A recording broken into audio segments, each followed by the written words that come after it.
Hello anh chị em, dịp nghỉ lễ lại đúng vào cuối tuần, tự nhiên Long lại nhớ tới anh sếp cũ có nói như thế này. Thứ bảy là ngày dành cho công việc có tính chất vĩ mô hơn như trao đổi định hướng, chiến lược hay bàn thảo các vấn đề xu thế quốc tế, các diễn biến liên quan như chiến tranh thương mại, xu hướng dịch chuyển FDI. Nếu có đi làm thứ bảy, hãy cho con nhỏ đi theo, vừa để gần con, cũng là muốn tạo thói quen làm việc cho con. Chủ nhật thường dành cho gia đình và những thú vui như trồng cây, nuôi cá, chăm chút nhà cửa, dành thời gian cho người thân, bạn bè. Vậy nên hiếm lắm mới được ngày Quốc khánh mùng 2 tháng 9, tụi Long mới được ngồi lại. Ba thằng ngồi bên chiếc bàn đã nhâm nhi ly trà, nghe tí nhạc, ngắm hồ coi nhà thằng bạn bơi lội. Chuyện Đông, chuyện Tây cuối cùng nghe được bài hát chung thần thoại nổi tiếng một thời. Một thằng lên tiếng: ta có thể ghét bất cứ điều gì ở chế độ Trung Quốc, nhưng nền văn học và âm nhạc của họ khiến tao phải ngưỡng mộ. Tôi và thằng bạn còn lại cũng gật gù.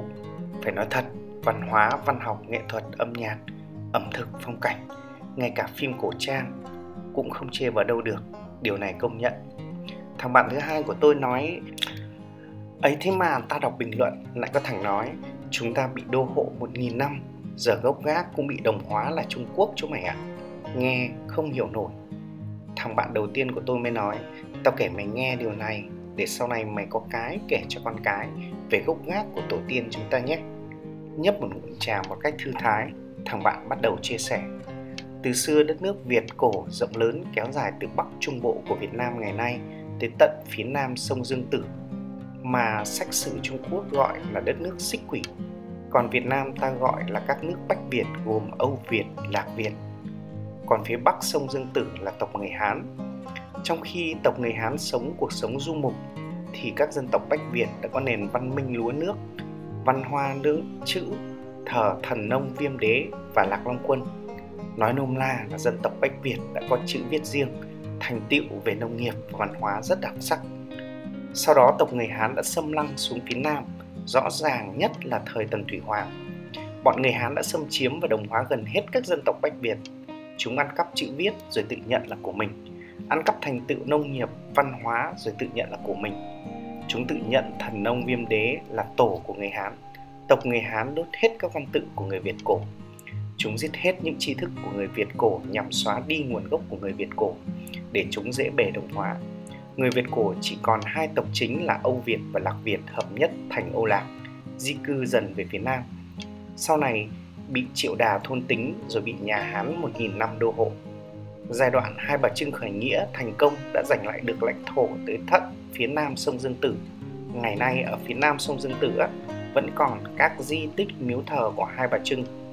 Nhiều vùng thuộc Lưỡng Quảng vẫn lưu truyền sự tích Lạc Long Quân và Âu Cơ. Và tới đây các nhà khoa học cũng đã phát hiện ra bộ gen người Việt hoàn toàn thuần chủng, không cùng chủng tộc với người Hán, Thái hay Khmer, bởi vì dân tộc Việt Nam là những tinh hoa nhất của các dân tộc Bách Việt cổ đã không chịu sự đồng hóa của người Hán mà di cư dần về phía Nam, khai hoang, lập đất, dựng lên biết bao đời đất Việt. Nghe xong câu chuyện, tôi với thằng bạn còn lại phải gật gù về sự hiểu biết của nó. Tôi nghĩ văn hóa là thứ có thể truyền bá trên toàn cầu để các dân tộc học hỏi, cũng như khoa học kỹ thuật vậy. Ví như cái vụ ca nhạc Hàn Quốc ở Mỹ Đình mà người yêu thằng đồng nghiệp của tôi nhất quyết phải đi ấy. Càng hiểu nhiều chúng ta lại càng phát triển để phát minh và sáng tác ra nhiều thứ giá trị cho con người. Còn lòng tự tôn dân tộc, lòng yêu nước thì mỗi người trong chúng ta đều khắc ghi nó ở trong tim. Cũng như gia đình tôi vậy, nhà tôi có 3 liệt sĩ. Tới bác tôi giờ vẫn còn chưa tìm thấy hài cốt. Ông ngoại thì là thương binh, còn bố tôi bằng một cách thần kỳ đã sống và trở về sau cuộc chiến tranh thành cổ Quảng Trị và Campuchia. Đến giờ bản thân tôi và gia đình được hưởng ngày độc lập như thế này, hàng trăm, hàng nghìn gia đình khác trên đất nước này cũng vậy. Cũng đều có người thân chiến đấu bảo vệ đất nước để con cháu có được ngày độc lập. Ba thằng tôi lại ngồi yên lặng, nhâm nhi ly trà, ngắm cá và suy ngẫm về ngày nghỉ tuyệt vời này. Mong rằng đất nước luôn được yên bình, mong rằng thế hệ con cháu sau này có thể thấy được ô tô bay hay xa hơn cái tên lửa do Việt Nam sản xuất bay vào vũ trụ. Tôi mỉm cười và cảm thấy thật an nhiên. Ok, cảm ơn anh chị em đã theo dõi video và lắng nghe câu chuyện về ngày độc lập. Chúc anh chị em và gia đình có những ngày nghỉ lễ thật ý nghĩa, hạnh phúc và vui vẻ nhé. Anh chị em có yêu quý thì hãy like và đăng ký kênh để ủng hộ nhé. Xin chào và hẹn gặp lại ở những video lần sau.